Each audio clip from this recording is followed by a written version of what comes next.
Cześć! Dzisiaj odwiedzamy Przasnysz, a celem naszej wizyty są zintegrowane źródła energii.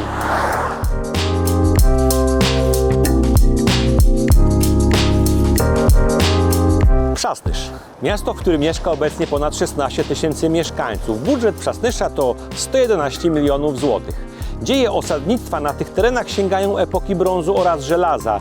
Natomiast to miasto swoje prawa miejskie uzyskało w roku 1427 na prawie chełmińskim. Największy rozkwit Przasnysza to XVI wiek, kiedy należy do jednych z największych miast Mazowsza po Warszawie oraz po Płocku. To m.in. tutaj mieszka jedna z największych ilości piwowarów, 4-krotnie więcej niż w sławnej Warce. Ale tyle o historii. Transformacja cyfrowa, odnawialne źródła energii, innowacja oraz strategia. Te strumienie łączą się w Przasnyszu. Bardzo często mówimy o innowacjach, ale nie oglądamy wdrożeń. Bardzo często mówimy o transformacji energetycznej, ale nie pokazujemy dobrych przykładów. Dlatego tutaj w Przasnyszu pokażemy Wam, jak podejść do odnawialnych źródeł energii, w jaki sposób odejść od węgla i zmniejszyć tony dwutlenku węgla. Ale to za chwilę. Idziemy na spotkanie z burmistrzem.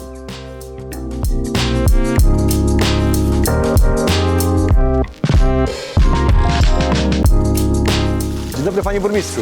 Dzień dobry, witam serdecznie. Panie burmistrzu, mamy chyba dzisiaj szczęście, bo jest słońce, gdzie ostatnie dni były dosyć deszczowe, także przywitało nas w Przasnyszu słońce. Ciekawostka jest taka, że patronem miasta Przasnysz jest święty Stanisław Kostka i mówi się dużo o tym, że nas kataklizmy pogodowe nigdy nie dotkną i muszę Państwu powiedzieć, że coś w tym jest, bo jak organizujemy jakieś eventy miejskie, nigdy deszczu nie mieliśmy. Panie burmistrzu, jakim miastem jest Przasnysz? Chciałbym Państwu opowiedzieć o tym, jak wygląda i jak żyje się w mieście Przasnysz. Znajdujemy się w sercu miasta, na rynku miejskim, który od tego roku został ukwiecony i zazieleniony. To dla nas o tyle ważne i istotne, bo była to taka potrzeba społeczna, aby to miejsce odmieniło swój wygląd. Natomiast odpowiadając na Pana pytanie, jak żyje się w Przasnyszu, muszę powiedzieć, że nasze miasto Przasnysz przez wszystkich kojarzy się tak naprawdę z dwóch powodów. Po pierwsze z jednostki wojskowej, w której służyły tutaj dziesiątki albo nawet już setki tysięcy ludzi przez cały okres trwania historii tej jednostki, ale także z kierunku, który jest dla nas niezwykle istotny turystycznie, bo w zasadzie nie da się przejechać od Warszawy na Mazury, nie odwiedzając naszego miasta. To prawda, ja również bardzo często przez Przasnysz przejeżdżam. Panie burmistrzu, czy Przasnysz możemy zaliczyć do miast innowacyjnych? Myślę, że musimy to zrobić, ponieważ wszystkie rzeczy, które są niezwykle proinnowacyjne w tym mieście, Państwo będą mogli zastać. Mamy tutaj zakłady produkcyjne jednych z największych pracodawców w całym regionie, które uchodzą za bardzo innowacyjne, ale także miasto Przasnysz szuka różnych rozwiązań, tak żeby ułatwić życie naszym mieszkańcom. A propos tych rozwiązań, czy jest coś, co szczególnie możemy tutaj wskazać jako to innowacyjne, albo to odpowiadające w ogóle na te potrzeby tego zrównoważonego rozwoju, ekologii, albo również mądrego zarządzania energią? Chciałem Państwu powiedzieć, że miasto Przasnysz bardzo dba o ekologię i zadania ekologiczne to coś, co jest priorytetem w naszym działaniu. Warto zauważyć, że wszystkie lampy, które są lampami ulicznymi, zostały wymienione z zasilania sodowego na zasilanie LEDowe. Niemal wszystkie jednostki samorządowe, które są podległe pod miasto Przasnysz, mają też fotowoltaikę. Ale warto też zauważyć, że miasto Przasnysz zajmuje pierwsze miejsce na Mazowszu, jeśli chodzi o obsługę programu Czyste Powietrze. A to oznacza, że nasi mieszkańcy odchodzą już od palenia węglem czy miałem, a przechodzą na właśnie te ekologiczne formy ocieplania swoich domów i mieszkań. Panie burmistrzu, bardzo dziękuję.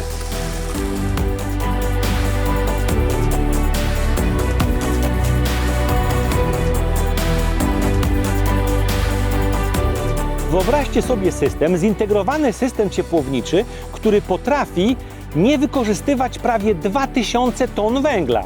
Z drugiej strony prawie 1200 ton dwutlenku węgla nie dostaje się do atmosfery. I o tym systemie dzisiaj będziemy rozmawiali.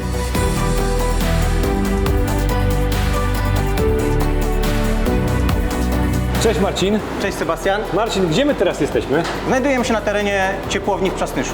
Zintegrowane źródła energii, transformacja energetyczna. Co to znaczy w Waszym wypadku? W naszym wypadku oznacza to produkcję ciepła i dostarczanie ciepła dla mieszkańców z różnych rodzajów paliw. Są to kotły węglowe, są to kotły gazowe, są to kotły biomasowe oraz kogeneracja. Czyli macie to wszystko razem połączone w jeden spójny system, tak? W jeden system ciepłowniczy. Jednym z tych elementów, o których wspominałeś, jest ten piec, który chyba jest za nami, tak? To jest również innowacja, która się u Was pojawiła. Tak, jest to pierwszy etap naszej transformacji energetycznej. Na początku swojej funkcji spalał on olej, następnie został zmodernizowany i kolejnym paliwem, który jest w nim spalane, jest biomasa, czyli pellet. No dobra, to idziemy do kolejnego punktu. Tak, zapraszam. Kolejny punkt Waszego systemu, czyli Kotłownia gazowa. kotłownia gazowa, czyli wytwarzacie ciepło z gazu. Wytwarzamy ciepło z gazu w szczytach zimowych. Tu jest taki element, który wydaje mi się ciekawy, ponieważ o nim mi szybciej wspominałeś, ponieważ innowacja nie zawsze musi być skomplikowana. Czasami wystarczy intelekt pracownika, pomysł oraz fizycznie dobry produkt innowacyjny. Co to w ogóle jest? Tak, to jest inicjatywa naszych pracowników, czyli tłumik hałasu tego oto palnika, który tutaj widzimy. Taki silnik dzięki temu tłumikowi po prostu ciszej pracuje. Tak? Dokładnie jest tak, jak mówisz. Ile to jest decybeli z tego co pamiętam?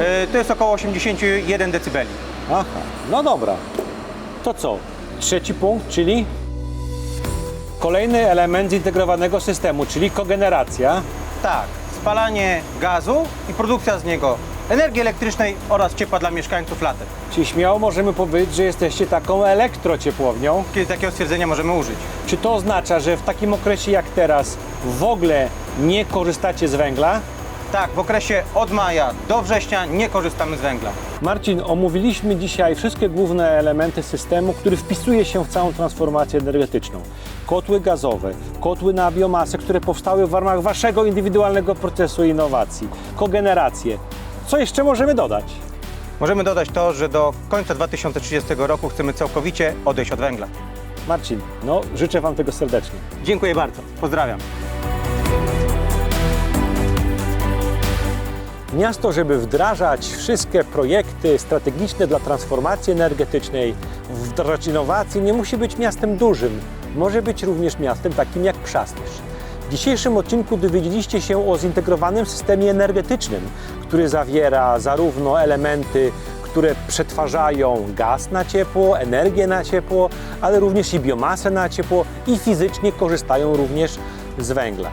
System taki w mojej ocenie jest jednym z najważniejszych, jeżeli naprawdę myślimy, żeby w miastach przeprowadzać, wdrażać skuteczną transformację energetyczną. Co więcej, za tym systemem stoi cały proces innowacji, który jest skoncentrowany w ramach Departamentu Innowacji, ale który daje pracownikom na możliwość ryzyka, podejmowania projektów i fizycznie wdraża realne projekty, dzięki którym mieszkańcy takich miast jak Przasnysz fizycznie oddychają świeższym, zdrowszym powietrzem. Ja Was zapraszam do subskrybowania kanału Miasto Miasto, podążania za naszymi kanałami społecznościowymi jak Instagram, Facebook czy LinkedIn. Zapraszam Was serdecznie, bądźcie z nami, a mieszkańców Przasnysza zapraszam do komentowania, oceniania i szczególnie Waszych komentarzy, co o tym sądzicie. Hej!